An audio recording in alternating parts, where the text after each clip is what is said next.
I will be installing an inverter into my Tesla.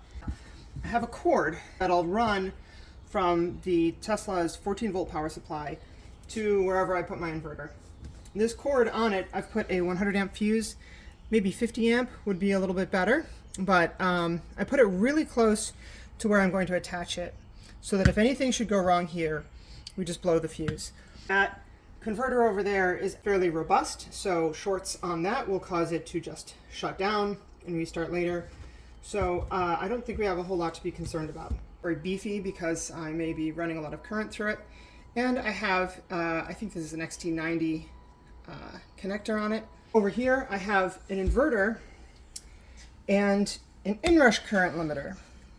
What this is doing is this power comes over here into a timer. This timer, once it powers up, waits 5 seconds and then turns on this relay. Bypassing the relay is a resistor so that when the power turns on, the resistor slowly charges up the inverter, and after those 5 seconds, it makes a solid connection so that the inverter gets maximum power. The whole purpose of this is so that when the car powers up, which can happen at any time, the flow into this is controlled and slow, because if it's a sudden flow into this when the car starts up, that converter will trip. The way I've made this right now, this inverter right now, it's shaped to fit in the pocket in the corner here, although there is quite a bit of space in other places of the car, such as under the console, where an inverter might fit very well. The reason I put it over here is because it's very easy to remove with no permanent changes to the car. My plan is to run the wire from where the power supply is over there under that seat. We'll cover that in a minute.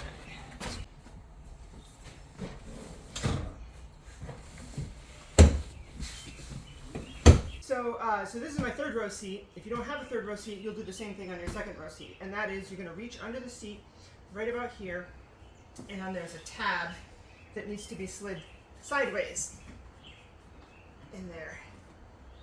I pull sideways on it, it comes loose. And there's another one, you actually slide on it in the same direction. They're not a mirror of each other. And that comes loose. Now the seat's up like this.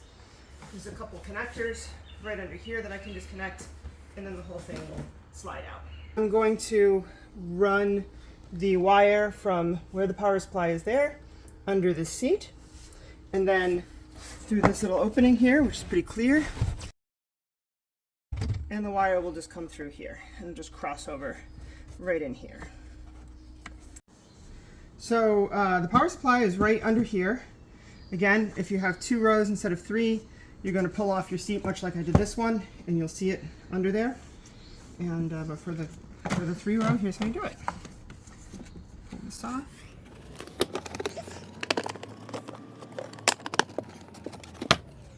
There it is. Now this piece right here has a handful of these little white connectors, and 2 of them have popped out. They're lost underneath here, so we need to make sure to retrieve them as we're working on this.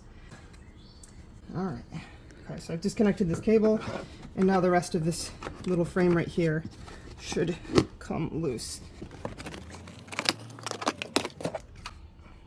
Okay, here is the power supply. It's right in there. If you look under this little cap here, that post is at 14 volts. It's on almost all the time. I need to run the wire, and this right here is really challenging to get out, so I figure I'm going to fish the wire underneath it. So the wire is going to go underneath this down to there, where we are going to connect it to the main supply. I've fished the wire just through the body of the floor here. It's between foam so that it doesn't get damaged. And I'm going to run my ground wire here to this bolt. Pretty much any of these bolts will be good. There we go.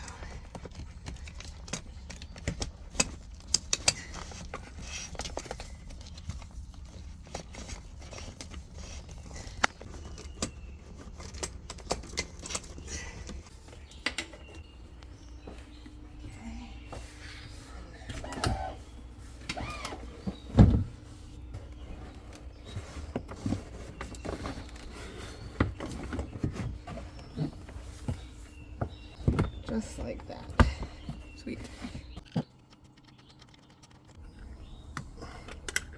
There is 14 volts under here.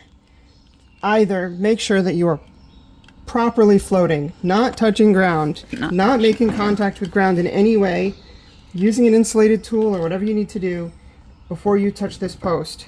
Or turn off the car, wait till it shuts down. By putting a meter on this, make sure that there's no voltage here. Either of those, just keep yourself safe when you do this. I'm doing it when it's on because I'm crazy and fairly experienced. I'm going to set the nut on the top of this post.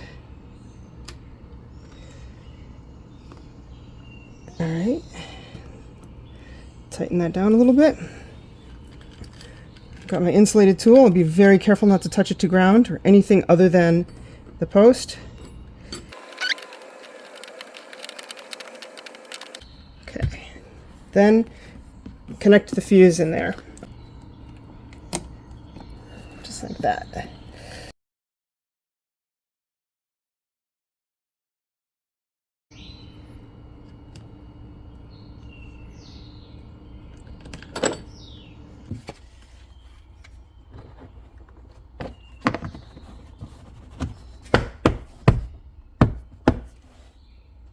Okay.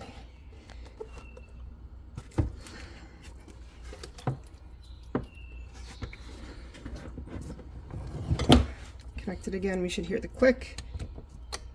And we're gonna stuff this down in here. Look, so now we're gonna put the seat back, and there's little loops that fit into these. This is the release mechanism. You can see how that works. It's kind of finicky. You got to get your thumb right on top of it to get it to click in. So here's the connector. Plug the connector in.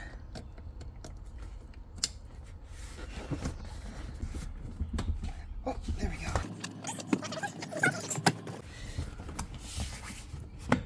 And that one worked too. Let me set that in now.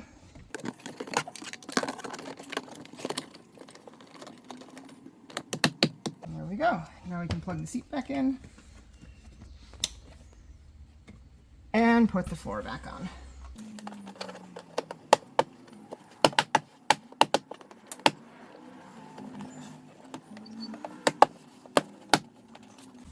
All done. Okay. And here's the finished product. There's the inverter. Can turn that on, and this is how I charge my PEVs.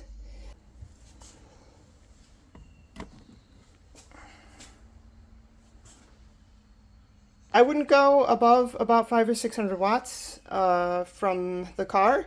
You can use a somewhat larger inverter if you need to, but don't draw more than about that much. It's a 2,000 watt supply in the car, but the car also needs that for its own purposes, and it's certainly possible that among all the wiring and the relays and everything that we did, there might be extra heat or voltage sags that inverters might not like. So I wouldn't really draw more than 600 watts.